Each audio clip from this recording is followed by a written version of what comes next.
Hi everyone, আমি ভাস্কর। আপডেটে শুধু ঝড় নিয়ে আসছি, শুধু ঝড়। মিঠুন দা, ঠিক আছে। ধামাকা পর পর আমাদের চ্যানেলের ধামাকা আপডেট নিয়ে এসেছি।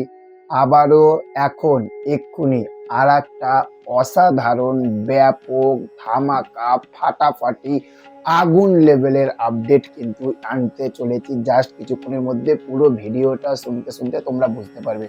ভিডিও শুরু করার আগে প্রথমে বলে দিই, গলার অবস্থা খুবই খারাপ, এই ঠান্ডা গরম লাগছে, কথাগুলো একটু লাগতে পারে, প্লিজ একটু ম্যানেজ করে নেবেন, ঠিক আছে।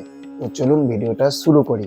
প্রথমেই বলি যে এই দুনিয়াতে এমন কোনো মানুষ নেই যে মিঠুন চক্রবর্তী, মানে আমাদের সবার প্রিয় দাদা মিঠুনদার এমন কোনো ভক্ত বা এমন কোনো দর্শক নেই যে যে ডিস্কো ডান্সার দেখেনি, ঠিক আছে। সেই ডিস্কো ডান্সার যেটা মিঠুন চক্রবর্তী, যেদিন থাকতে মিঠুন চক্রবর্তী ডিস্কো ডান্সারে অভিনয় করেছে, আমাদের সবার ছোট থাকতে বড় সবার মুখে একটাই, I M A disco dancer, তাই না। সেই ডিস্কো ডান্সার পার্ট 2 কিন্তু এবার আসতে চলেছে, কিন্তু এখানে একটা টুইস্ট রয়েছে। সেই টুইস্টটা কি, সেটাকে নিয়ে আজকে আলোচনা করছি। এই ডিস্কো ডান্সারের প্রথম অফার চাই কিন্তু মিঠুন চক্রবর্তী ছেলে নামাসি চক্রবর্তীর কাছে, এবং নামাসি চক্রবর্তী পুরোপুরি এই ছবিটাকে পুরোপুরি রিজেক্ট করে দিয়েছে, না বলে দিয়েছে। কেন না বলে দিয়েছে সেটার কারণ নামাসি চক্রবর্তী নিজে জানিয়েছিল যে ডিস্কো ডান্সার এমন একটা ছবি,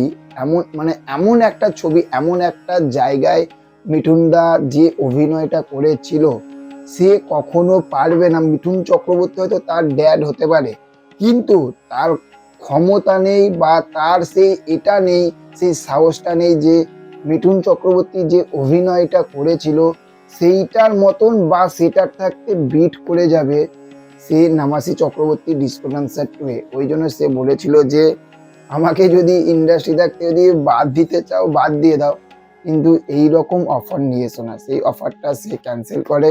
নেক্সট আমরা যতটুকু শুনতে পাচ্ছি, ঠিক আছে, এই অফারটা ডিস্কো ডান্সার 2 এর এই অফারটা মানে যেতে চলেছে কার কাছে জানেন, বা হয়তো চলেও গেছে হয়তো, ঠিক আছে। যতটুকু আমরা বড় বড় মিডিয়া থাকতে যতটুকু আমরা শুনতে পাচ্ছি সেইটা হচ্ছে যে রণবীর কাপুরের কাছে, যে সঞ্জু, যে সঞ্জয় দত্তের যে বায়োপিক করেছিল, অ্যানিমেল যে করেছিল, সেই রণবীর কাপুরের কাছে কিন্তু ডিস্কো ডান্সার পার্ট 2 এর অফার গেছে, এবং সে এইখানে অভিনয় করবে কি করবে না সেটা আমরা কিন্তু এখনো পর্যন্ত জানতে পারিনি।